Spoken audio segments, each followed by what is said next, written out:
All right, everybody, welcome back to the channel, dude. I am super excited for this specific podcast because Joshua Smith was my original mentor in the business. Like I found him on YouTube when I was still in Dallas, and Kim and I were talking about, could we be agents? Could we be self-employed? Could we really do this?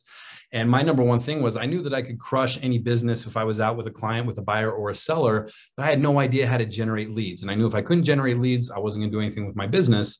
Lo and behold, I find Josh and I'm watching the videos and I can connect with this guy. I like his energy. I like that he's a dude that works out. I like that he's a dude with tattoos, but I love the information and I loved how freely he gave it and was able to communicate it.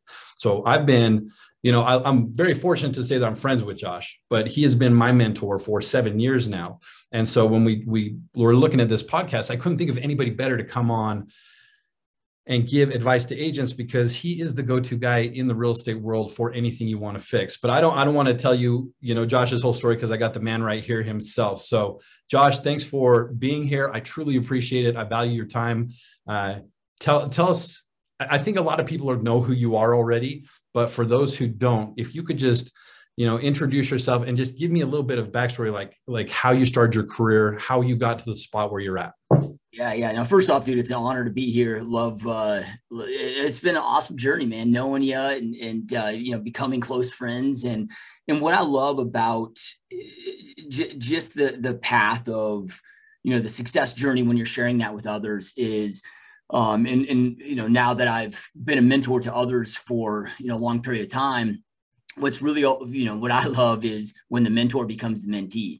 It started off with me, like you mentioned, with the mentor relationship and helping you and coaching you. And now there's elements where like you've surpassed me in certain elements of the business. And there's elements now where like you're my mentor and, with HPA and a lot of the amazing video stuff that you do. And, iron sharpens iron, man. So, love you, respect you, man. And it's an honor to be here.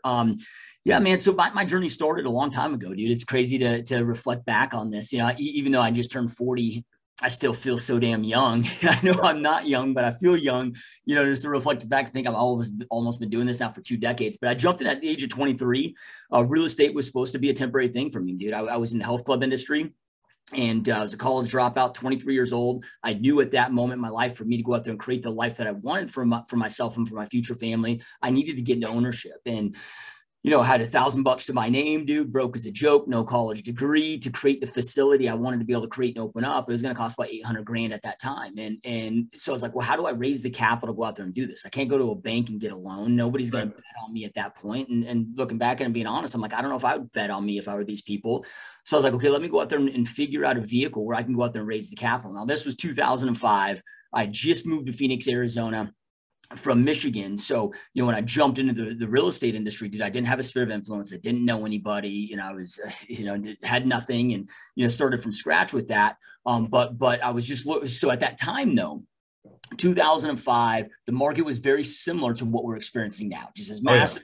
In my perception, just like so many people's perceptions that aren't in the real estate industry, is that all these realtors are just crushing it. They're all rich. They're all making money. Now, I knew that, like I love sales. In the health club industry, I didn't really enjoy personal training so much. Not that I didn't enjoy it, but I loved sales. I loved the operations element of it, the management and managing sales teams. And so I'm like, okay, I love sales. I love people and I love hard work, dude. Like, I always just grew up having multiple jobs. I mean, even as a kid, dude, in junior high, man, it was like, I'd get up at 4 a.m., go run 3-4 miles before school, go to school, then get done, go to wrestling practice, get done with wrestling practice, then go hit the gym for another 2 hours. So, like I've always been, and then, later in high school and college, having 3-4 jobs, like I've always just been a workhorse. I love work. It's something that I just love work. I love the way that it makes me feel when I know I'm contributing to others and I feel of value, right? Like the least times where I feel fulfilled in life is, when I'm just not, whether helping others or I just don't feel a value, and I don't care what it is. Like if I'm just, even like when I'm on vacation, whatever, if I can help somebody do something, I just feel of more value. And so I'm like, all right, dude, like I love people, I love sales, and I'll freaking work my ass off. So I knew that I could succeed in this real estate thing. Plus I only had $1,000 to my name and I hated school. So I'm like, okay, I could go do a 2-week crash course. Actually took me about 6 weeks, jumped into real estate. And man, hit the ground running. Did 48 units my first year. At the end of that year, I wanted to double my business, but it was, I couldn't figure out a way to do it on my own, because you got to remember in 2005, we didn't have smartphones. There was no DocuSign. Like shit just took a lot longer to do. Yeah. And so I'm sitting there thinking, well, how do I double my business when I'm already grinding all these hours? And I knew I needed I needed help. I needed to delegate certain things. And a blessing that I had is growing up in the health club industry. My dad owned and operated gyms for 30 years. So I was able to watch him open up facilities and expand that business. And so I had experience with building sales teams, dude. I had experience with the hiring process and starting new locations, doing pre-sales. And then you get to a certain level of memberships, then, okay, well, then we can start to hire an assistant and, then you start building out your sales team. And so I had experience with that, not in the real estate industry, but in other industries. So, I was blessed to kind of know how that process works. So hired my first assistant, that blew us up to 103 units the next year. Then I started adding agents, and so forth. And then, very quickly, about 2 years into the industry, man, I realized at that point that the health club industry was my passion, but real estate became my obsession, man. So then, I never looked back from that point. And here I am, almost 18 years later, still, on this amazing journey and in this amazing industry of real estate that we're all blessed to be in. Well, and you're not just in the business, you're thriving and continuing to level up at every turn. Like, that's one thing I've admired about you. I heard your numbers and set those as benchmarks for what I wanted to do when I first got in the business. But you touched on something that I really love there, is that I don't think a lot of people take advantage of their prior experience, because I know transitioning into real estate is a lot different. I've got this theory that you have to break the mold for your sphere because they see you one way. So a lot of people always saw me as the dude that just worked in restaurants, bounced around with different jobs, wasn't really dependable. So when I got my license, they didn't take into account the 7 years I had just spent in REO and mastering valuations and contracts and negotiations and all that. So I really had to break them down to get them to change their perception of me. But I think that there's a lot of people that jump into the business that have had success previously, or they've had a model for success. And I love that you took what you saw your dad doing with the gyms and saying, you're smart enough to say, I can turn this and I can figure out how to make this work for what I'm doing right now. And I think some people drop that. They forget their skills. They're salespeople that come from, I've got a great new agent that was doing furniture sales before, but when I take him out to go see buyers or sellers, he kind of clams up. And so we had to have that conversation the other day. I said, look, you're still doing your consultative sales. It's just on a larger scale. You're still telling them the benefits and features of the home, of the neighborhood. You're answering questions about this specific house, which is now their product. So I just love that you took it, but then you continue, you just leveled it up. And now you're at a playing field that whenever I think I'm doing well, I just look at some of the stuff you're doing and I'm just exhausted. I'm like, dude, I'm so far behind what this dude's doing, because you kind of have put your foot on the gas and you just never took it off. You just continue to level up. So I love it. What I love is that you've been through every single market, right? There's a lot of agents that have gotten in right now, just like you're saying. 2005 was a time where it seemed like if you got your license, you'd get a listing, you'd get a sale, you'd get a commission. And it seemed like a lot of agents got in the business as it became a seller's market, thinking it would be easy. Interest rates are kind of going up right now, and it's not as easy as people thought to get the listings, to get the buyers. But where you have seen every single market, you have the unique vantage point of knowing how to succeed in every single market. So I love that. And that's what leads me into what I want to talk about today. So today, what I want to do, and for anybody who wants more information on Josh, we've got all the information in the description. So you can go check out his YouTube channel where he's got interviews with some of the biggest players in the business. You can also get some of his tips, like health tips. How do you stay motivated? Pretty much any way you want to shape your business or your life, Josh has a video or a solution for. So make sure you go check that out. But what I want to talk about in this one specifically is I want to talk about if you were to take all of your experience, all your education, almost 2 decades worth of selling homes, and we moved you to, let's say Dallas, Texas. Your family picks up, we moved to Dallas, Texas. You don't know anybody there. You don't have any social connections. You're a brand new agent in that market. How would you go about growing your business? Because I'm curious to see if it's different from how you grew it in 2005 when you first landed in Phoenix. Yeah, the thing is I did it right out of the gate. And I'll get into this because there's some things that I did wrong, but it wasn't my plan and strategy for growing my business and obtaining business out of the gate that I did wrong. It was other kind of fundamental business fundamentals that I missed that created, and I'm creating an insane amount of pain about 4 years into this industry for me, that I'll hit on and talk about here as well. But, you know, like I said, man, I just moved 2,000 miles away. I didn't know anybody. I didn't have a sphere of influence. I didn't have money in the bank. I spent my last $1,000 just to get my real estate license. And then from there, not only did I spend that last $1,000 to get my real estate license, I had to hang up getting my license. You know, I passed the test and all of that, but then I got arrested a couple of years prior in Michigan for just, you know, being a drunk, stupid college kid. And I didn't do anything, you know, terrible, but I had a misdemeanor on my record and I had to disclose that. And they needed an original police report. So it took almost like a month. Oh, geez. Right. So then now I'm like, okay, but it didn't make sense for me to go get another job, whatever. So now I'm having to do like credit card cash advances just to, you know, but one of the blessings of that time, and you know, one thing I always say is that pain and power come from the same place. So many people today, especially more than any other time I can think in human history, run from pain, try to avoid pain. They just want this like pain-free life. And you gotta learn to embrace pain and love pain. And I'm not saying to be like sadistic and like, oh, I want to go inflict pain on myself. But those painful moments is how we grow, how we expand. So what I did during that time is I took advantage of that 30 days and I went out there and I identified any top producer in my market that I could that would have a conversation with me. And I started interviewing them. Okay, like, well, what did you do? What are you doing? If you were me, brand new, you know, how would you structure this? What would you do? So going into the day that I had my license, I already had a business plan. I already had a game plan. I already knew what the fuck to go out there and start doing and grinding and crushing it, you know, with that. And I'll get into that. But first I want to get into the mistakes. And this is something that I work with my agents on. You know, I'm no longer in production.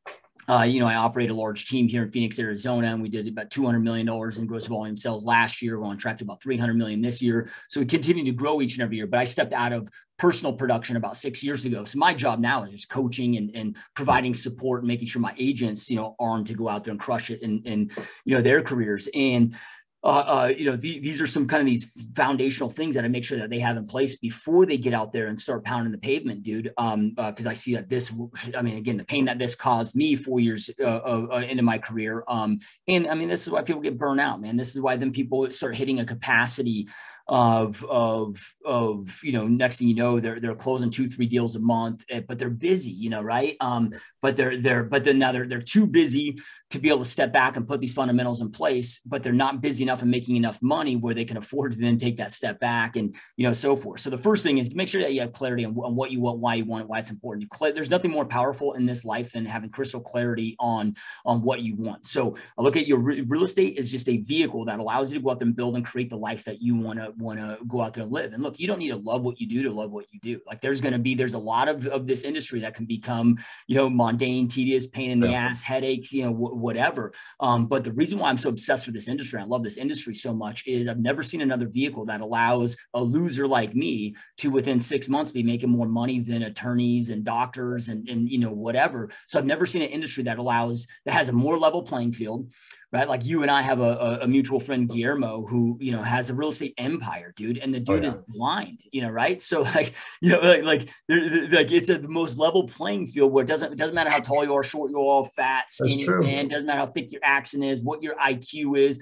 It's he or she that's most committed that goes out there and wins, you know, right? So, but it's okay. If I got this vehicle, if I'm going to go out there and grind each and every day at building this vehicle, what do I want? Eventually it must reciprocate. And this is how I look at business now. Any business venture I'm getting involved in, I define what winning down the road looks like. So if I sacrifice 5-10 years of blood, sweat, tears, whatever, what must that business then reciprocate and give back to me to make all of that sacrifice worth it?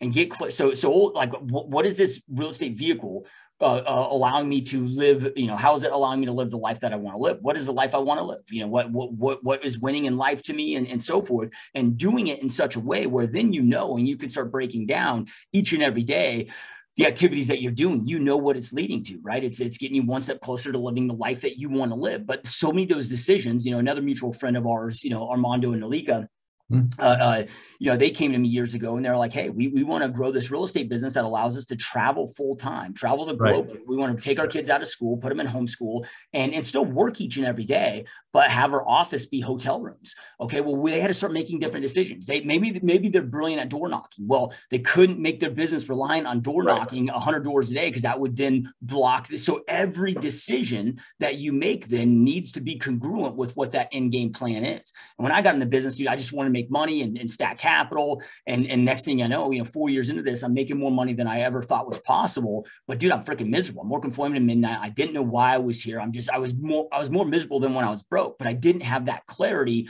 on what I really wanted for an ultimate life plan. The second thing was not having I didn't track my data.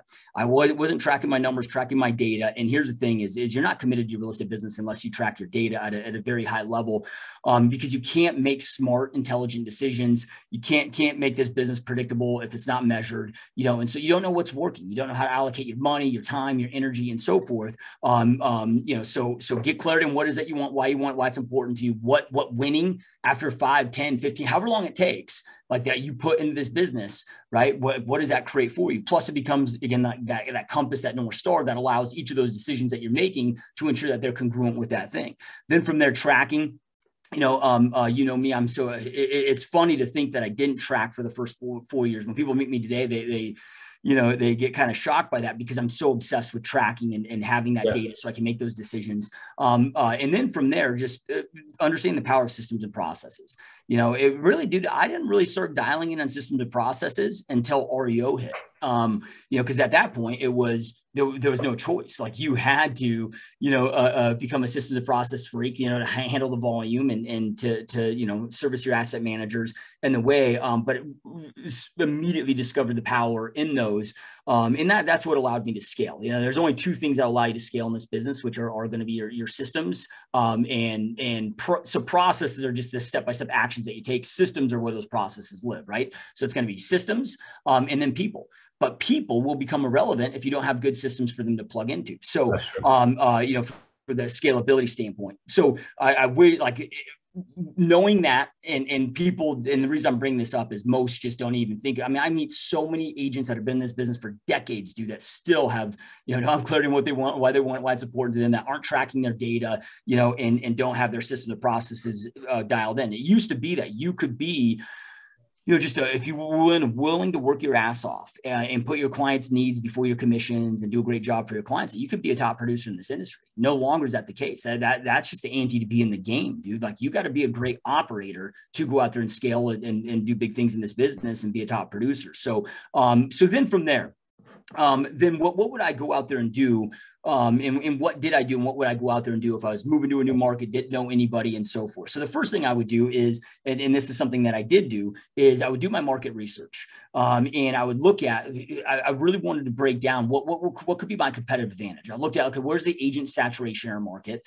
So in my market, as an example, everybody wanted to be in the Scottsdales, the Biltmore area in Phoenix, the kind of the sexy markets, the more luxury markets. I started looking at, okay, well, where are the markets where there's big opportunity, but also agents don't want to go. Like almost agents, kind of shun the, like, oh, you work that market, like you're out there, like I started working all these outside suburbs of the Phoenix metro area that were like, 40, 45 minutes from downtown. That again, like a lot of it, there weren't big producers in those markets. And when I'd go to real estate, networking conferences or so forth, people were like, well, you're in Surprise, Arizona, you're in Buckeye, Arizona. Like, why are you there? Why are you there? I'm like, I'm there for the exact reason that you're asking that question, that you had that look on your face, right? Because then you had all these people relocating to these markets from outside of Phoenix, plus in Phoenix, that were moving out to these different markets. Well, they didn't have realtors in those markets. They didn't have connections in those markets.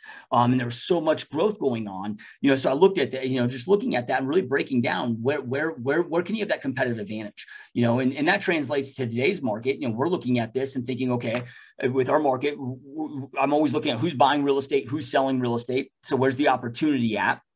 What's the product and price points and so forth. So in my market right now, it's upper middle class, it's the affluent, and it's institutional investors. Right now, if I don't want to go out there and compete with these institutional investors, okay, well then I can identify their, so institutional, the BlackRocks of the world. And in our market, they're very competitive. They're coming in, and it's not even like, you know, the 20 different offers from the consumers that are we're really competing against. It's the $50,000 offer from BlackRock that's beating out everybody that's coming in and swallowing up so much real estate. So it's okay. Well, I can identify what their buy box is and where they're buying and so forth. And then I can identify, okay, what if I know that, and if I don't want to have to compete with them, okay, then I just go niche down and outside of their buy box, where then they're a non-issue for me, you know, or I can figure out ways then to be, if I want to compete with them, I can either figure out ways to work and collaborate with them and you know, grow with them, or get competing products that I can offer my consumers to go out there and be more competitive, you know, with them, you know, and so forth. So, you know, so be very strategic about the markets that you pick. You know, it's like if I'm going to go open up a coffee shop, and maybe it's going to be a luxury style coffee shop, like a Starbucks or maybe even a level up from that. And what am I going to plot my location? Am I going to plot my location at a building where people that are there, maybe it's, oh, well, dude, it's close by my house and I just love the location. Yeah. Right. Well, maybe that location, those demographics in that location, maybe they want the 50-cent Circle K coffee, dude. Maybe they're not willing to pay the $7 a cup of coffee. Right. I need to plot my location, not where I want to be. I need to plot my location where's the best opportunity for growth and, you know, and for that. So, you know, so many people, like I hear, you know, advice of, you know, start marketing your own neighborhood. Well, that might be the dumbest piece of fucking advice you could ever get. How saturated is your neighborhood? How many other dominant agents are in there? What does this look like? You know, right? Like making sure that you do your due diligence with that. You know, so that's number one. And then from there, this is something that you hit on earlier of identifying what your skill sets are. You know, so I had to look at this of okay, well, how do I want to grow my sales business? Like what kind of a salesperson am I? What are my strengths? So for me, I love inbound marketing. I'm not so much of an outbound marketing person. I love inbound. I like people coming to me, you know, right? So when I start breaking this stuff down and understand this, okay, well, I'm not going to go if I'm not good at, or my strength isn't cold calling, right? But if I do enjoy online marketing and getting people come to me, okay, well, that shows me where my focus is going to be. You know, when we were in school, we used to get graded on our weaknesses, you know, right? Now what's cool about the business world, dude, is you can just say, fuck up my weaknesses, dude. I'm going to go in all in on my strengths, and identify that. So, you know, first thing is that identify, you know, where the locations are and be strategic with that. And with locations, you know, we also got to take into account of what's moving, what's selling, who's our ideal client and so forth, which we can go deeper in that later in the podcast if you want to. Then from there, I'm going to get very, very strict on my strategy. So I looked at this, going back to the health club example, I was like, okay, people would come in, we'd market, you know, do online marketing and direct mail and so forth. And we get people to come into the facility. So they come in, they stop at the front desk, they fill out a guest registry. So I look at that guest registry, introduce myself, and then with that guest registry, so the whole touring process. So they come in, they stop at the front desk, they fill out a guest registry. Now, my whole objective during that tour was, number one, to connect with them. Just connect with them on a human level and develop that rapport and so forth. But then from there, to identify what their goals are. They're walking in that door for a reason. So what are their goals? And then from there, if I've developed that connection, I develop that rapport, and then I articulate that we're the best facility and the best place for them to get from where they're at to where it is that they want to go, then boom, I'm going to get that sale. Right. So I started looking at that whole process. I'm like, dude, that's open houses. Yeah. Right. Like it's exact same thing. Other than selling a membership, I'm selling them on me and my services and my job to help them go out there and accomplish their real estate goals. So then I knew, okay, boom, I'm going to jump into open houses. And dude, I did more open houses probably than anybody on this planet. You know, but it allowed for 48 deals my first year. Got my first client in the first 3 days of doing the business, you know, and you know, with that, you know, developing your sphere of influence. I look at this and how I treated this, and I would treat this if I was starting in a brand new city is now I'm going to develop my sphere of influence through my real estate business. You know, so many people think of this as leads and think of this as, look, every lead in your system, they're not a number, they're not a lead, you know, right? This is a human being. This is somebody's mother, grandfather, son, daughter, you know, I look at it that way. And so I'm just going out there. I'm just trying to create as many friends as I possibly can. You know, the way I look at the real estate game being, get people to know you, like you, trust you, be aware enjoy what you do for a living, follow up frequently, keep your message in front of them frequently, your business grows. So each and every day, I know that the highest objective especially when I'm trying to grow my business out of the gate, it's I need to meet new people today that were not aware of me yesterday, offer them something of value in exchange for the contact information, and then continue with that follow-up process. So I'm just going out there, hey, how do I create more friends? How do I develop more friends, with that? But I'm going to have strategy behind it. Right. And then I'm going to be part of my strategy, though, is I'm going to be very strategic on the locations that I want to work, and when I'm looking at those locations, I'm looking at agent saturation. Is there opportunity there? Is there enough, overturned real estate there, people buying and selling? I had one of my agents come to me about a year ago and they were like, my ideal clients, first time buyers, that $200,000 to $300,000 price point. I'm like, look, it doesn't matter how good you are at generating leads and helping these clients. You cannot help them in this market. What they are looking for doesn't exist in our market. Right. So you're just wasting your time. You got to combine this with where the opportunity is at in our given market. Yeah, dude, I love that. I love what you said about the way that you look at people, because I've heard you say this before, and it's one thing that influenced Kim and I when we got started, because we store, and we've had people look through our phone, especially like our kids and things, and they don't understand. We'll have somebody like we could have in there, Josh Smith hyphen FICH. And people always say, Fitch, who are all these Fitch people? That's such a weird last name. And that's our acronym for Family I Can Help. So anytime we met with somebody that we were going to impact with real estate in one way or another, they're always labeled in our forms and in our contact as Fitch. So that we're staying top of mind with that it's not like, I know Darren Hardy has a great story about his hit sheet when he first got started in real estate and couldn't figure out why he wasn't doing business. And his mentor looked at his list of prospects, but Darren had written hit list at the top, and then had all these names that he was going to follow up with. And the mentor says to him, I wouldn't want to be on a hit list for anybody. How do you change that? And so with ours, it's families I can help. How can we help them? How can we serve them? I love the open house thing, because what you're saying, I know from going through your course and from knowing you and your students and a lot of mutual friends that you take that same advice with the open house, where you're promoting not the house you're in love with, but the house that is the best storefront, right? So what are the best connecting streets? Can I get my signage? How easily can I get people to the open house? Desirable community, neighborhood, does the home look good? So I love that you follow that same strategy with, the open houses and everything you do of what's the most efficient, effective plan. So let me ask you a question, because we're home partners, like that's our primary crux. That's what we came down and trained Armando and Nalika on. I see that as the same concept. I'm curious what your thoughts are, because when you're saying you go to a new market, you'd look and you'd say, who's buying, where they're buying, where's the concentration, where's the saturation? Would you approach that with a program or with a strategy? Because that's what we did with Home Partners. Is we said, look, nobody wants to touch the rental market in Utah. We don't get paid rental commissions. They're garbage. So if somebody can't buy a home right now, nobody's helping them. So what we saw as the saturation was all these agents that want to work with first-time home buyers. But if those people can't qualify for a home right now, or they're not ready to make the financial commitment to a home, they had no plan for them. And they would just put them on a 6 to 12 to 24 month long-term drip, hoping that eventually they'll become qualified for financing. And then they'll want to continue to come work with you.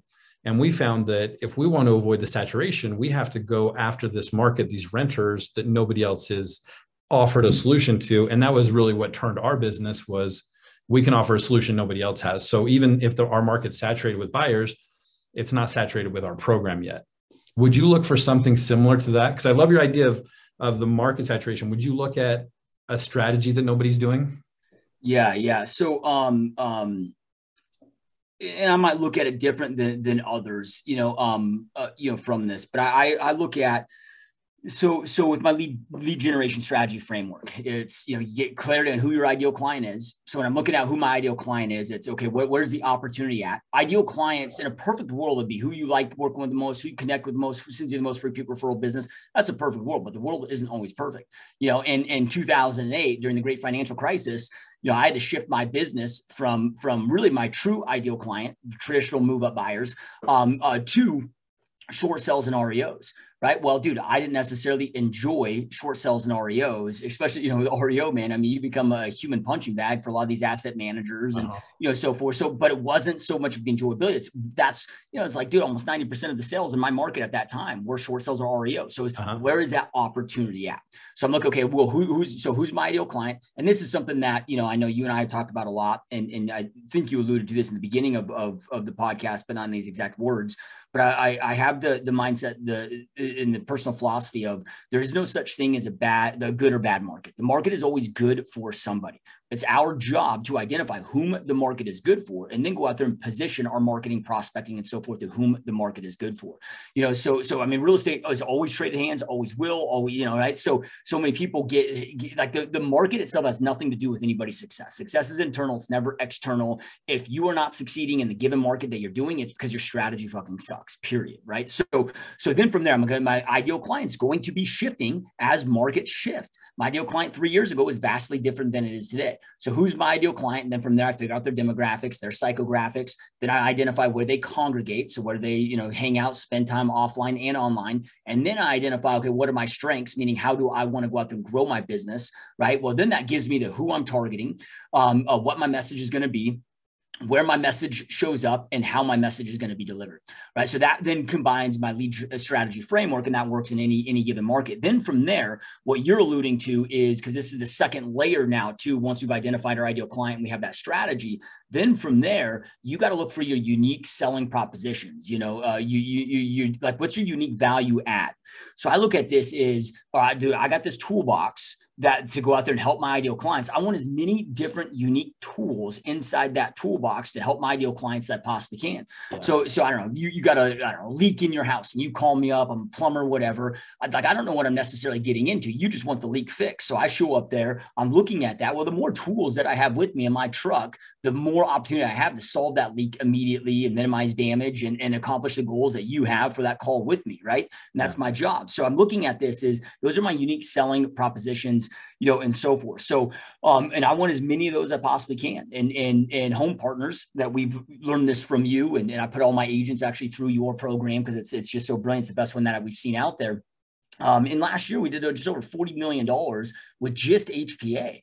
It's becoming this year, we might even double that. It's becoming such a huge portion of our business, especially with rising interest rates, because we saw prices going up, but now interest rates skyrocketing. Interest rates at the beginning of this year, they're up 2.04% as of, and so in 5 months span, they went up 2.04%. What that translates to is 20.4% less purchase power for the consumer. So in my market, a $500,000 house as the first of this year, so January 1st, 2022, now the same payment is going to translate to a $398,000 house, right? So affordability is getting less and less and less, meaning we got to have more tools to help our ideal clients and so forth. And HPA has been a huge, huge one of those, but you got to obsess with this, right? And this is why when people talk about in this industry and all industries that the riches are in the niches, this is why that holds true, because the more niche down that you are, the more that you can get really intimate with understanding what your ideal clients'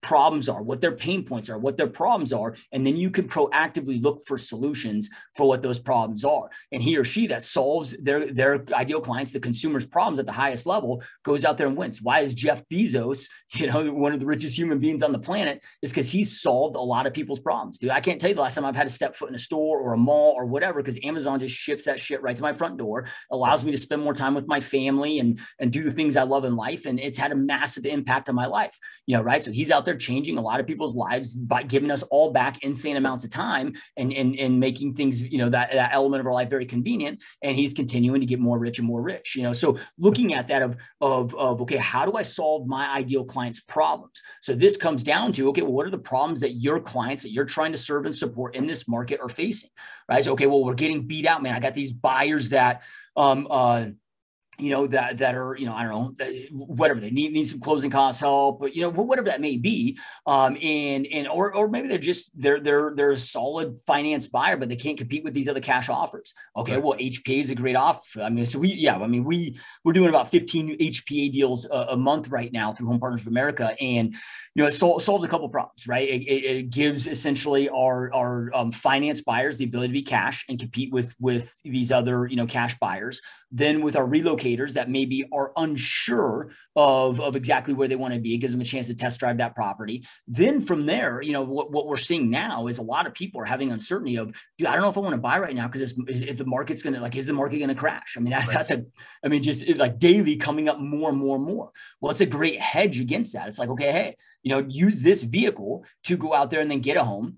But you don't have to buy that home. You have up to 5 years to buy that house, and you can use that as a hedge, to go out there and do that. So HBA has been huge for that. But we went out there and looked at, okay, well, how else do we have to solve other people's problems? So we have, iBuyer platforms that we go out there because we have about 12% of the properties that are moving in our market that people want the convenience. They don't want to put their house on the market. They want an instant offer. They want to close in, 10 days to 30 days. They don't want to deal with the headaches. Okay, well, now we have iBuyer options, right? We have my ideal client for a lot of years has been move up buyers. So they own a home currently. They got a lot of equity in that home, but they need to sell that home in order to buy their new home. So they're looking to, move up. So they got home A that they're living in, home B that they want to buy. Well, in this market, they're obsolete, right? Nobody's going to accept a contingency on their home selling. So we've set up investor relationships now where our investors will come and put an offer on home A for them, let them go pick out the home that they want to buy. Our investors will buy that for them on their behalf. And then once that closes, they'll then close and buy home A for them, free up that equity that they need, and then sell them back home B. So everybody wins, right? Now we have power buyer options where our investors will essentially go out there and buy the property for our clients, pay cash for it, for a $1,500 fee, sell them that house back, right? But where they make their money is they end up being the loan servicer on the loan. So everybody wins. We have fix and flip models now where our investors go, hey, if somebody's, I don't know, if they had the funds to put 50 grand in this house, they could make 100 grand. Okay, our investors will come in, they'll fund all the flips or the repairs and so forth, and then charge a fee after we flip that property.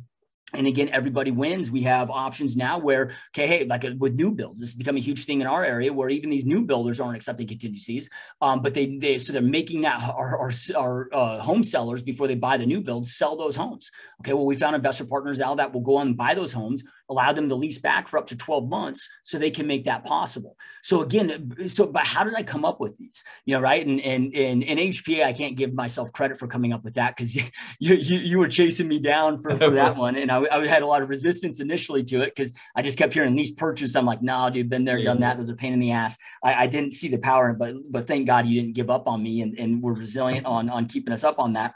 But the others were, okay, well, what are my ideal clients' problems? And then just, okay, obsessing over how can I fix those problems? So I look at this as a blessing. I'm in the most saturated real estate market per capita on the planet. So in Phoenix, Arizona, my MLS, there's 60,000 agents. So I'm always sitting there thinking about why would somebody choose me over the other 59,999 agents? Yeah, there's a lot of bad agents in our market, but out of 60,000, there's also a lot of other badasses. There's a lot of amazing, great agents too. So I got to be hyper competitive, with this of thinking about, okay, well, why me? What's a unique? So now we have credit repair. We have all these different things, where we can get people and position people to go out there, whether, they can't buy right now, whatever it may be. These are the tools in my toolbox to go out there and help my ideal clients. But then from there, we got to get to the table. So from a marketing perspective, we're able to go out there and market these things that our competitors aren't marketing or articulating to the consumer, that we can help them with these things, and that gets us to the table, man, and gives us more of a competitive advantage against all of our other competitors out there. Yeah, dude, I love it. I love it. So and I love what you said about niching down. Because I look at that and I say, okay, like a lot of people want to work with investors. They want to work with people who are flipping properties. It seems like a good sustainable plan because not only can you help them acquire this property up front, but then you have inventory that you can list later on down the road, and then you can get sign calls, do open houses, circle prospecting, the whole nine. But without taking the time to understand the investor's pain points, like I talk to very few people who want to start working with investors that understand the carrying costs of a hard money loan. They don't understand that it's a 1% or more interest per month. It's interest only. It's not going towards a reduction in principal. So the longer this project is taking, the more expensive it is for the investor, the more that's impacting their net recovery or their net return on this property. And I found success just by understanding, like I would say for agents, like when you specialize, you have to, like Josh says, you have to become obsessive with it. So if I'm working with an investor and I know people want to flip homes, I know what the price per square footage is for carpet at all different levels, for FHA grade level, for high-end carpet. I know what luxury vinyl flooring costs. I know where to get it, the different types that are available. I know what it costs to remodel a bathroom, how to stub utilities into the property. Like, you become obsessed with it so that when you're out there, you're gaining confidence every time you're talking to an investor. A lot of agents, I think, in the investor market, they're just going out and they're saying, yeah, with some updates, you would get this amount of money. I know how to do an as-is value. I know how to do a repaired value.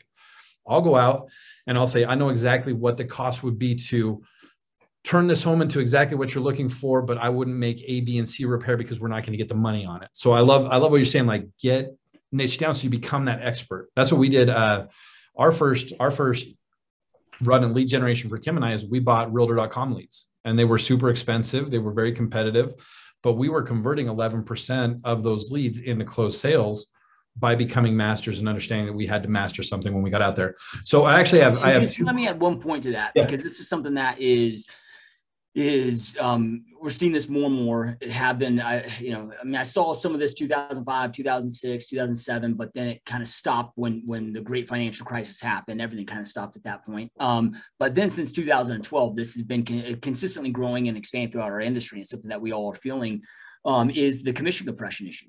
Mm-hmm. Right. So you see all these discounters out there, and I get reached out to so much. Now, I'm not a discounter per se, not that I don't take everything's negotiable, right? So I'm not going to sit there and be full of shit and blow smoke and say that, look, there sometimes you got to do what you got to do, make deals happen. Mm-hmm. But we focus on offering more value and creating a more convenient, better, profitable, luxurious service, which, anytime that you do that, you're going to, Whole Foods is going to charge more than Walmart, right? Now they can both make money.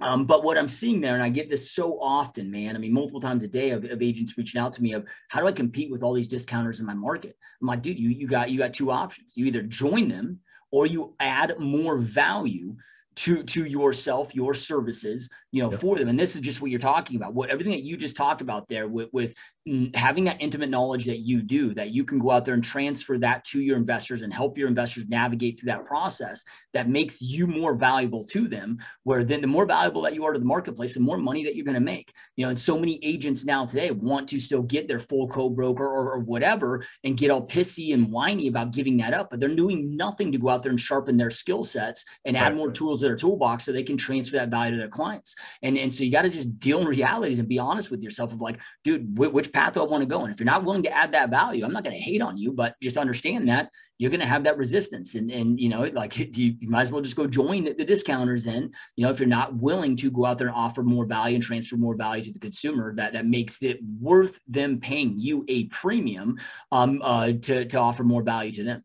Yeah, dude. And I'm so glad you brought that up, because I remember you and I had a conversation about a local discounter here years ago, probably about 4 years ago. I think we were driving to dinner or something like that. And I was talking to you about it, and you had no concern. I was telling you, like, these guys are coming to my market. They're shitting on agents. They're saying agents suck. Don't pay them money. And you're like, I wouldn't even worry about that. And I was so struck by your confidence in that because of what you just said there. You said, that's a different level of service. Just offer more service. And I love that you were so confident. You said, yeah, I wouldn't let that impact me. And we haven't seen a stop with it. But also, one thing that you advised me with that I thought was fantastic, and I want to throw it in here, is that at the time that you and I spoke, I had spent all my energy being pissed off at the ads these guys were running, the message that they were giving, that real estate agents are overpaid. I thought they were deceiving the market. I didn't like anything about how they were coming out with their marketing. And you're the one that said, take a step back and say, well, they're clearly identifying a need in the market. They're identifying a pain point in the market. So how do you adjust your business to that? And because of that conversation made me stop and say, okay, what are they doing? Well, if the market thinks real estate agents are overpaid, how do I show them how I earn my money and why it's worth spending that money? And that changed everything for me. The minute I stopped hating on them, and I said, let me see what pain point they're getting in the market. And now let me modernize my business to address that pain point. And it worked. But it brings me up to a question. So I love what you said. Either join those discounters or get better in a new market. Let's just say in a new market, and then maybe if you could answer for both in a new market or if you were a new agent, what are your thoughts on the team? Would you join a team? Because I look at it as, for a new agent, I think it's smart to join a team and have an in-house mentor. And there's a whole bunch of different strategies on choosing the right mentor that we could get into on another day. But would you suggest joining a team in a new market or for a new agent? And if so, why? If not, why? Yeah. So, and it's going to come down to clarity on what it is that somebody wants, so this might be an opposite answer that most team leaders would give, because they'd be like, oh yeah, join a team because but look, I never joined a team, and and I thought this through very heavily at the time, and my advice today would be just how I did this and thought through it at that time. And I think that's, part of the process is like, look, you guys, one of the things that makes human beings unique versus all other species on this planet is our ability to critically think. The 6 inches between your ears is the most valuable asset in real estate in your whole entire body, but most people don't utilize it. So taking a step back and really critically thinking about, about these different decisions that you're making in your business. So many people just operate from emotions. They don't take time. They don't seek the advice. They don't go out there and look, I slow down, man. I go slow before I go fast. Like I take the time to identify the best strategy and interview the right people. And a lot of times I don't know the answer. I just go out there and find the right people to get the right answers from. Now I knew that I wanted to go out there and create a business. So I looked at this okay, joining a team will just be a step back for me of going out there, because I go out there and create my own team, right? And now with that being said, though, I knew that I needed the mentorship and the leadership that a team leader could offer. So what I did is I went out there and found the biggest, baddest ass brokerage owner and also team leader in our market. And I joined the brokerage side. So he still profited off of me. I was with him for 9 years and he was my first mentor in this industry. So he was still able to profit off of me, but I still had his guidance as mentoring me as, a new agent, but then not just a new agent. I wanted to make those decisions from new agent and what are the right moves where I needed to make, to becoming a team leader. And I didn't give a shit about the compensation. I didn't care. I mean, dude, it was the most expensive shop to join in my market at the time. I didn't care about what I paid. I didn't care about what I made, because I didn't look at this of what am I getting? I looked at this from, and Jim Rohn's been a long-term, mentor. I never met him and didn't have the pleasure of meeting him when he was alive. I got into his content after the fact. But he talks about, success it's a becoming process, not a doing process. Right. So I knew that I needed to look at this of not what am I getting from this, but who am I becoming from this process? So I didn't give a shit about I had to pay like $1,000 a month plus percentages of my closings, plus, all these other fees that I had. I didn't care about that. I cared about the knowledge that I was getting. So I still made sure to align myself with that right mentorship. That mentorship in your market and your situation might only be given to you by joining a team, or you can look at this like as an example, with Ben, you at EXP, somebody could join in your downline without necessarily joining your team and get all of your expertise and be under your leadership because you have a vested interest in their success without having to join your team, so really, but making that decision based off of what you want in the future is and what this looks like, so for me, I wanted to join, create my team as quickly as I possibly could on my own. And I looked at, okay, if I joined a team and had to commit for a year or 2 years to learn all of that and then rebuild, right. But I still had the mentorship so I could build it out right in the first way. So I really look at that of what's your long-term goals and what do you want to go out there and build and what's the best way and the best strategy for you to go out there and do that. Oh, I love that. Yeah, 100%. Because that's one question I have too for you. Because I look at it as saying like before EXP, my goal was to go brokerage. I was like, that's what I want to do. I'm going to get my broker license. I'm going to go the brokerage route. And really the model there was saying I was actually going to join some kind of existing model for brokerage. I didn't want to go out and reinvent the wheel. I would say, okay, I'm going to sign up with this brokerage and I'm going to go learn how to do it. I'm going to learn my systems. I'm going to learn my processes. I'm going to learn how to hire people. I'm going to learn how to account for attrition. I'm going to learn how to keep people like I'm going to learn all this from a broker standpoint, how to manage my files, my transactions, go through Brokerment, whatever it is. And then when I'm comfortable, I can reevaluate and say, is it best to stay in this spot? Or do I now go rebrand and open my own brokerage now that I have the success to be there? And it sounds like that's what I think the advantage of the team is. Like you're saying, if I can go somewhere and I may be giving up some more money up front, John Cheplack said it fantastic, where he's like, you're paying somebody for their expertise. You're paying somebody to take all the knowledge that they have and basically give you the fast track, because we don't want to spend the next year or two just going out and hashing it on our own and failing. I think that's why so many agents fail, is they come in with these huge expectations that I just got my license, I'm going to go post on Facebook that I now have my license, and all of a sudden people are going to be beating my door down to list their property or help them buy a property. And that's just not the case. You're competing against an average of 11 or 12 other agents that this one person knows. And without the right guidance, because it kind of leads into something else, with is like choosing the right mentor, which we can get into. But I love that you had said that you looked for, was the agent, the broker that you went under, in addition to just being the top, did they have the lifestyle that you wanted? Was that an attraction to it, where you said, if I traded places, I would trade places with this person right now?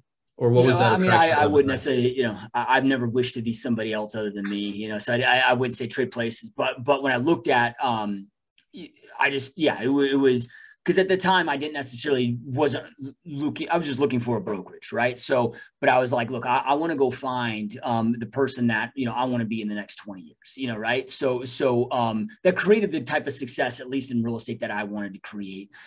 So I went out there and found the most successful dude, the biggest badass that I possibly could find. And that was crushing. But also, that also operated by my core values. That was sharing, that was giving, that wasn't arrogant, that, that I could relate to. And, and I interviewed a lot, man, and invested time in that process. And like I said, they actually wouldn't take me on initially, because they didn't take on new agents. I had to talk my way into getting in the door. And like, dude, I had to pay $1,000 a month. I had to pay another $500 a month. They mandated you to lease an office in the space, and you had to have like furniture in the space. And it is just beautiful office, right?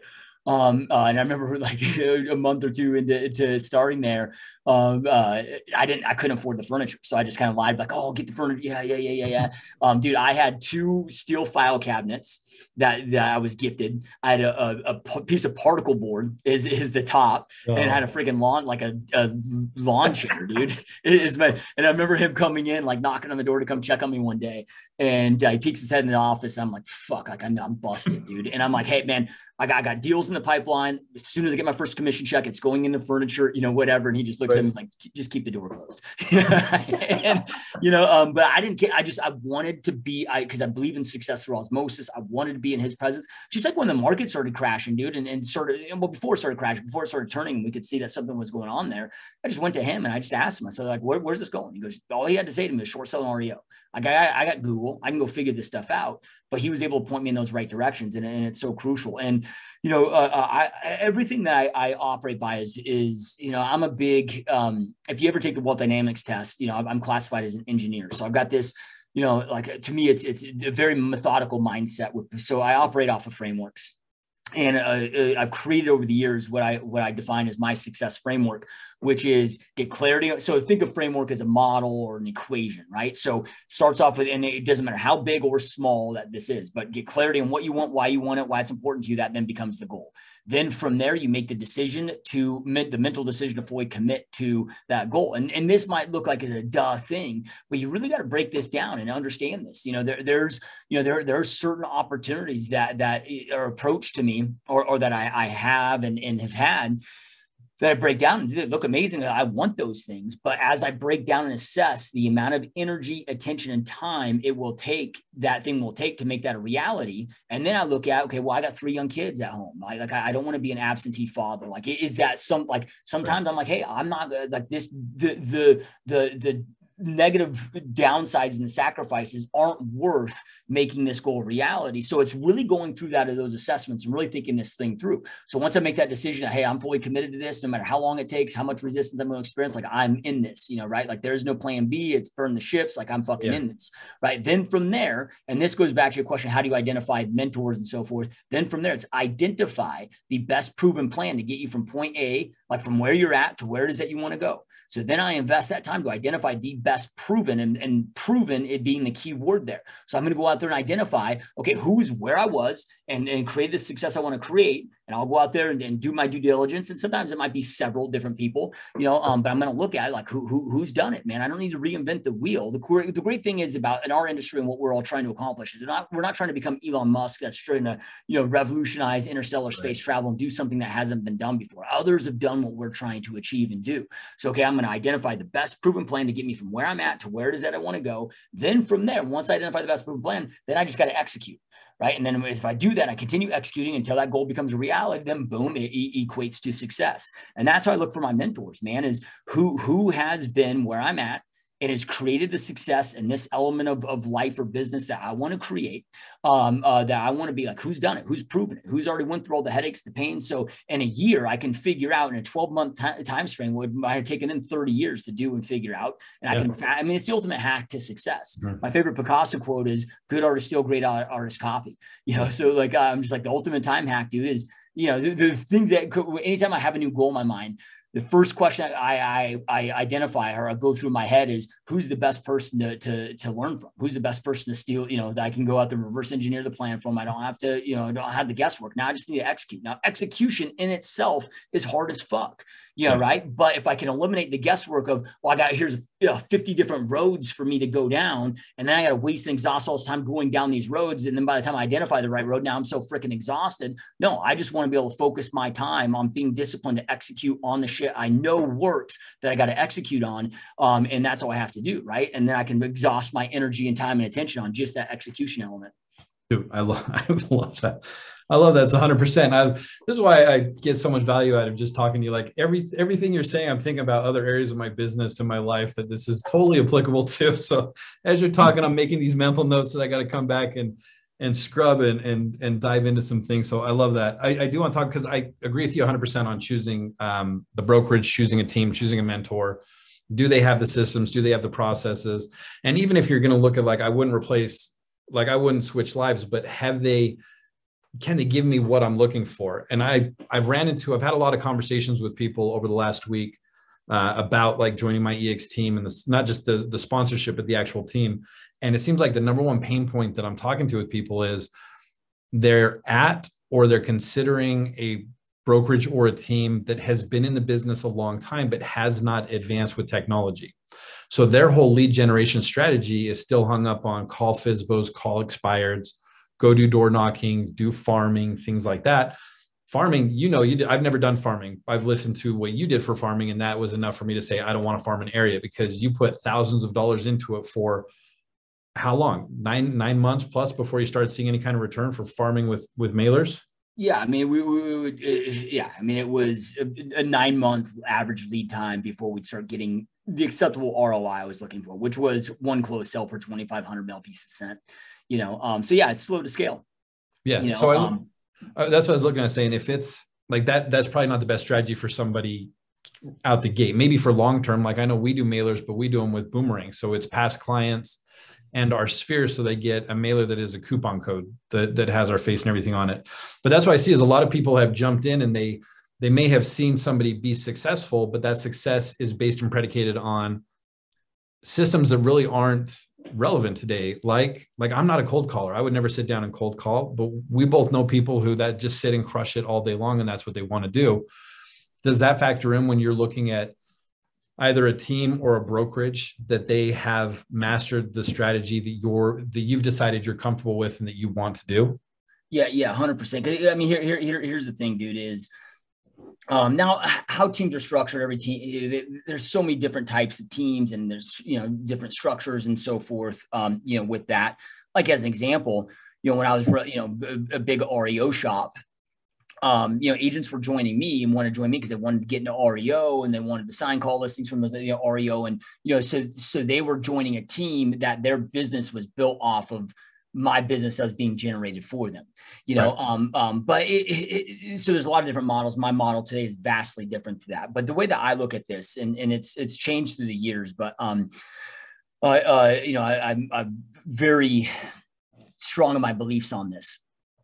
Today is that a broker or a team leader, however you want to look at it, a team is just a brokerage inside of a brokerage, and first off, just so you guys that are watching, listening, with this is I don't believe in this, there's a best brokerage or best setup for, there's not a best. You got to identify what the best is for you. Yeah. Like I'm not with EXP, but it's the best, for Ben and what he's looking to do and grow and expand. And, and for me, like I look at long-term exit strategies. So for me, going the brick and mortar traditional brokerage route of, I've got my team, but then partner on an actual brokerage as well. And, I look at that of the long-term exit strategy being more important to me than maybe the leveraging for the rev share, so it can be different for everybody. And there's no right or wrong. Though we know, we have some mutual friends that are just doing insane things with EXP that is just mind blowing, dude. Right. So, but again, it's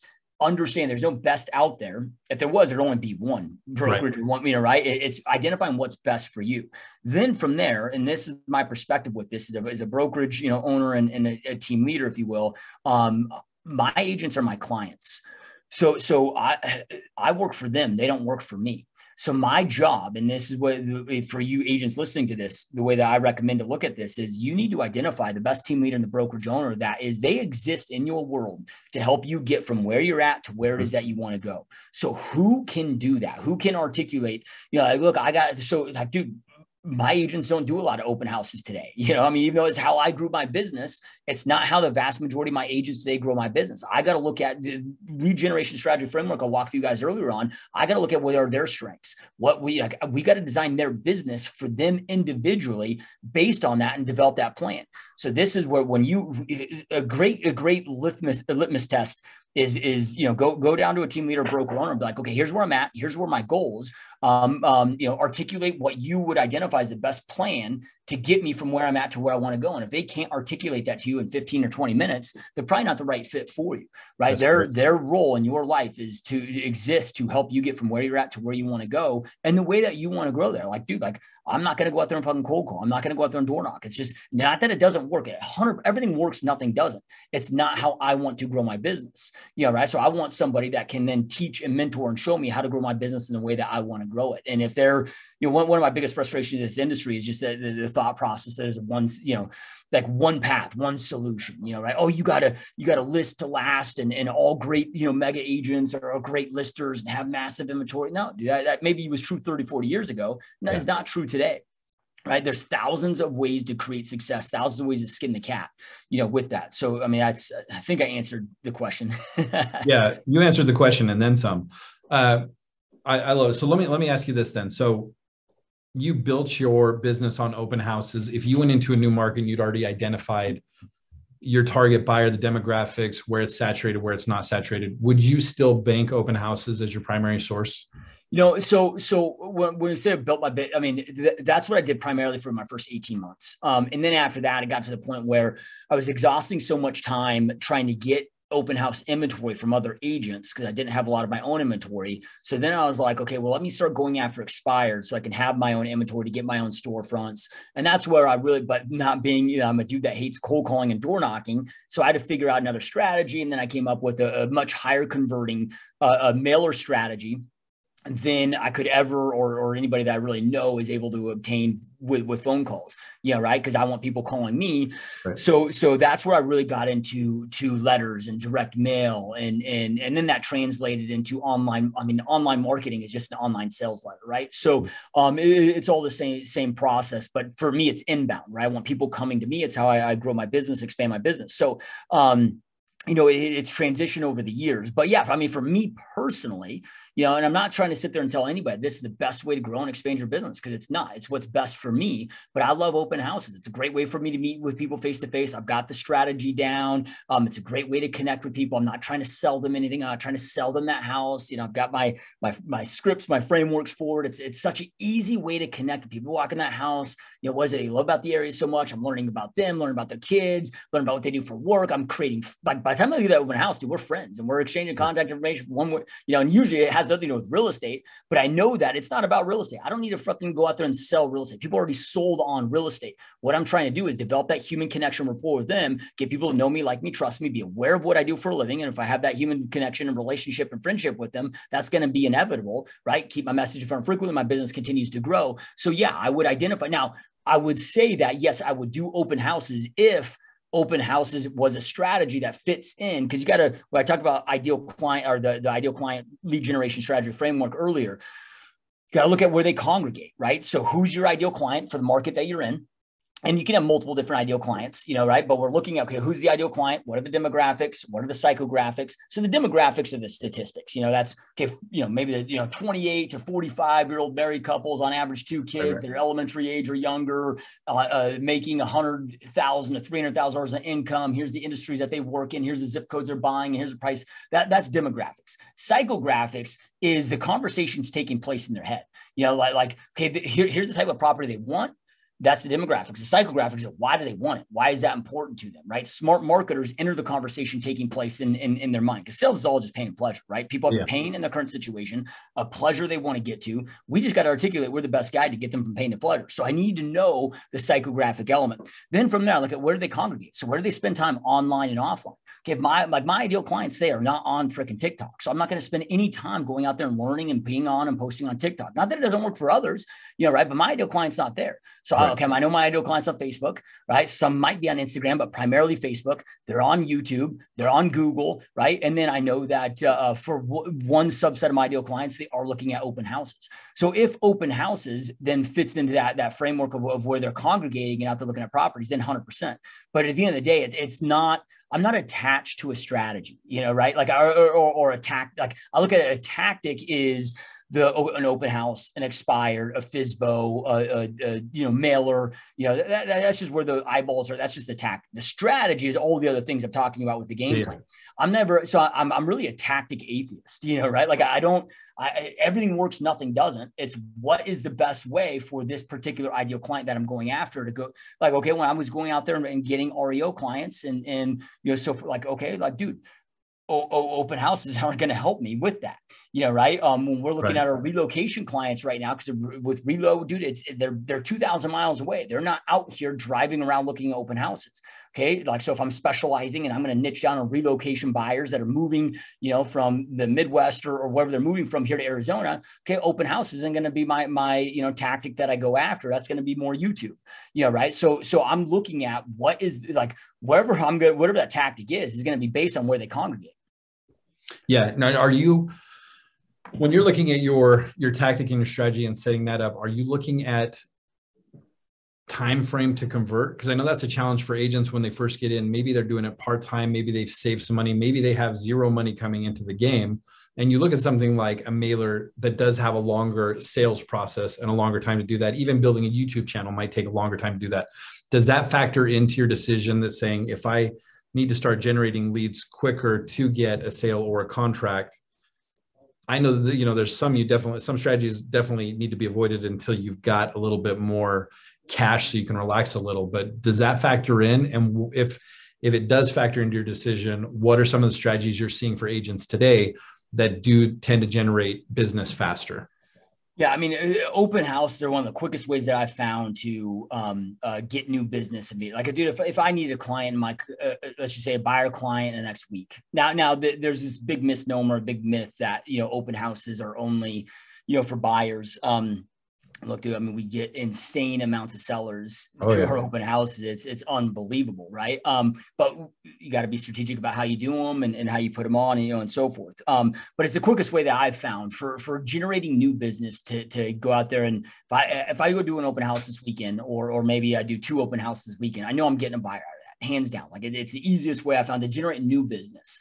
Now, if you have a sphere of influence, right, that's going to be the quickest way to a deal. So like with new agents I bring on, we come up with their sphere of influence strategies to start tapping into that, because they're going to be able to milk some deals out of that right away. Then we can look at open houses or any type of networking, getting face-to-face, belly to belly, because we know online lead gen is a lead up time. Like the average Facebook lead, we do a ton of Facebook advertising in our team, is 6.7 months out before they become a client. Doesn't mean that we don't get some today or tomorrow. Like you get lucky at times, but the average is 6.7 months out. So I know, like, we got to know what the average time frame is and so forth, so we can deal in realities with this stuff and plan accordingly. But then from there, it's like, there's a couple other strategies that we can go out there and get instantaneous business. I can go to my lender or lenders in my market and just be like, hey, let me call your old leads that maybe they applied 1, 2, 3 years ago. They didn't go anywhere. Let me call them on your behalf. Try to, see if they're still interested in home ownership and so forth. Try to get them to reapply and you get the loan, I get the business, boom, I can revigorate that. I mean, you give me 200 of those, dude, I'm going to convert a buyer lead in the next 24 hours. Same thing. I can go to a top agent, top producer in our market, in our office without joining their team and be like, hey, what lead? I mean, I got like 90,000 leads in my system right now. They're being neglected. Right. Like that, all our agents aren't working at the full level. So, you go to somebody like, hey, let me call some of your old leads that you have that aren't being worked and need that revived. Then we'll split those 50-50. I mean, there's ways to go out there and get immediate now business. When people can't go out there and get like, dude, if you can't get a client in the next 7 days, you're uncommitted and fucking lazy. Right. Like, I mean, it's knowing what I've shared with you here today. When I look at agents, it's like I'll talk to agents. I haven't closed a deal in 6 months. I'm like, how is that possible? Like, you have to go out of your way to not close it, like to not be closing a deal consistently every single month, even as a part-time agent. You got to almost be working intentionally to sabotage yourself and sabotage your business. Like, it is so freaking easy to be popping a deal a month, even as a part-time agent. That like there's something wrong, dude. There's something wrong with you, your mind. And whether it be maybe that this industry isn't for you, whether it just be that like you just got to pull your head out of your fucking ass and get your shit to work, but if you don't have a client right now, you shouldn't be thinking of anything other than I need to get a client and obsessing how to get a client. So, like little things like when I first got started, I was like, okay, I need knowledge, right? So should I just go out there and pull shit out of the sky and figure out what people want? Or can I be strategic with this? So, and I just bought a house about 6 months before I got into real estate. And I was like, okay, before I bought this house, so when as a renter, I was never at Home Depot. Now that I own a house, I'm there every fucking weekend. So people that like must own a home, are at Home Depot. So I'd go like anytime I wasn't doing open house, anytime I didn't have a client, I'd go out there and I'd grab a stack of cards at Home Depot, pretty much right across the street from my office. And I'd walk up to people in the parking lot, introduce myself to them. Now as a brand new agent. So I'd go to them because I know that people don't want to be sold. So I'd go up to them and I'd have my, RE/MAX name badge on at the time, walk up to them and I'd be like, hey, my name is Joshua Smith. I'm a brand new real estate agent with RE/MAX across the street. I just got my real estate license. I'm not here to sell anything. Like I said, I'm brand new. So even if you were to buy or sell real estate, you wouldn't want to use me because I don't know what the hell I'm doing. I actually have a favor to ask you, and so then from there, it just, when I was the favor that I ask them is, hey, I got to gain knowledge about the area, about the market and so forth. So I'm just going out there and just I figure instead of guessing what people want and have questions on, I just go out there and ask the questions, and I'm not going to know right now. Again, I'm brand new. I don't know what I'm doing. I'm 23 years old, never been in real estate. Like, I don't know what I'm doing here, but it'll allow me to go out there and do the research for you and report back to you with the questions that you have. So what are questions that you have, whether it's about the real estate market, whether it's about the general area, new construction, you think like, what questions do you have? And I promise I won't spam you. Just, you're doing me a favor. This would mean the world to me. Do you have any questions? And if not, can you make up a question for me? Right. And then I'd jot down those questions and I ask them, I got one more question to ask you, one more potential favor to ask you. Out of curiosity, do you own a home here locally? Well, yes, we do. One of the things I need to learn is how to do valuations on properties. And again, I'm brand new at this stuff, so I don't know how to sell homes yet. So again, you wouldn't want to hire me. I'm not trying to sell you anything because you wouldn't want to use me even if you needed to sell your house. But I need to learn valuations. Now, what I promise you is I've got an amazing broker that I work with that's been doing this for 30 years. I will run this by them. So when it gets in your hands, it will be accurate. But again, I know this is a lot to ask. You're doing a huge favor for me. Would it be okay with you if I did a home valuation and just sent it to you? And, it's kind of nice to know the equity, how much equity you have in your house and what your home's value is and so forth. Would you be willing to do that for me?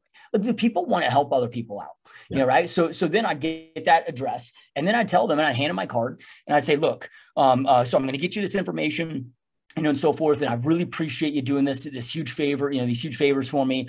So that being said, here's my card. I want you to keep this on file because I owe you. And I believe in repaying those favors. So I don't care, like, dude, if you need help moving a washer and dryer, refrigerator this weekend, I don't care what the favor is. Like, you're doing you're helping me out now. I owe you back. So you reached out to me, you call me, I'm here for you. And I promise I will deliver on returning that favor. And dude, it led to business. It led to great conversations. It led to, so when people are like, I don't know how to generate business, it's because they're sitting on their fucking computer, watching fucking YouTube, picking their nose, whatever. It's like, get out there and fucking, like, you got to meet people, dude. You got to go out there, create friends, get people to know you, like you, trust you, be aware of what you do for a living, follow up with them frequently, and your business continues to grow. It's pretty simple. People overcomplicate this. Yeah. And stop chasing perfection. I love that whole story. That's the strategy we use for new agents trying to break the mold of how someone sees them in their, their past life before they were an agent. And we do that strategy with our sphere. hey, I'm just learning how to do property valuations. I want to do a property value, come over to your house, walk you through it, see what you think so I can learn. I love that strategy because you're taking another thing, like you've talked about modeling before and taking a model that works, duplicating their actions, getting the same results. And, Tony Robbins talks about how we can speed up time in the time hacks. If the average agent is doing 4 valuations a month because they don't have a ton of listing presentations, things like that, and I go in and I say, I'm going to do 10 valuations on random properties a day. Well, in the next 30 days, I've done 300 valuations and I've learned from those. And now I can watch those homes that were active. Maybe I go pull all actives and I go back 30, 60 days later and I look to see what they sold for and see how close I was to the value, right? Like there's ways to get more experience than an agent if you follow somebody's model and then do things somebody else. Like your Home Depot idea, you were basically doing a pitch constantly. So you got more experience doing a pitch. Your open house, you got exponential amount of experience walking somebody through a home rather than waiting for that one buyer lead. And now you're going to walk them through and see how it goes.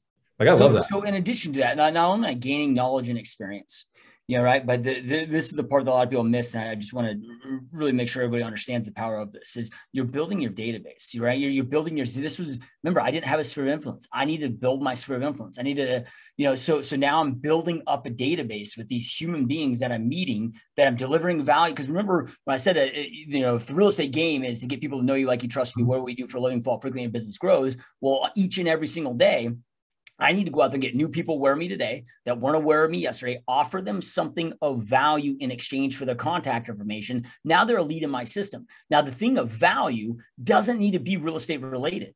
I can't tell you how much I've grown my business from just being at the gym and, talking to people at the gym and giving them advice or them asking me questions. And then we connect that way. I don't care if it's sending somebody a recipe, sending somebody new hiking spots, sending somebody information on tennis lessons that your kids go, like just you're building this database, building this list. And then so many people get hung up on, well, then I got to follow up and do it. If your follow-up strategy is every time you check out to people, hey, just want to check in and see how you're doing. If you have any questions about real estate, if there's anything I can help you with your real estate needs, like, look, yeah, people are going to get pissed off over time. You're essentially just calling them, begging for the business every single time. Right. But dude, when I'm taking this data down, I get to know them. I'm obsessed with, dude, I believe a mandated read for this industry should be How to Win Friends and Influence People by Dale Carnegie. And you should reread it every single year for the rest of your career, because it is the human connection Bible, dude. And it's more relevant today than it was when it was written in the 1930s. I just follow by that, dude. Like be interested, not interesting, so then when I'm following up with people, I don't have to call you, Ben, and make this about real estate. Just, hey, Ben, just want to check in, see how you're doing. How are you and Kim, and the kids doing? Hey, last time we talked, you guys were getting ready to take the kids to go to Florida, go to Disney World. Man, I was just thinking about you. How was the trip? Tell me about it. What was your favorite part? But like law of reciprocity is the number one most powerful law of influence. They are going to ask about you. Right. They're going to return that. And well, how are you doing? Oh, man, doing great. Family's great. Things are great. Real estate market's crazy as ever. Things are going great. I truly appreciate you asking. They're going to ask anyway. And then we can plant those seeds about real estate. And then they might have follow-up questions from there. But make this, when you're doing, like, I don't do my follow-up about real estate. I'm doing my follow-up about human beings, because I understand we're in the human connection, human resource business. So it's all about those. So you're building your database, and now you're building relationships with human beings. Don't even worry about the whole real estate element. Like, they're going to see that in your emails. They're going to know you are a realtor, right? It's get people to know you, like you, trust you, be aware of what you do for a living, fall frequently, and business continues to grow.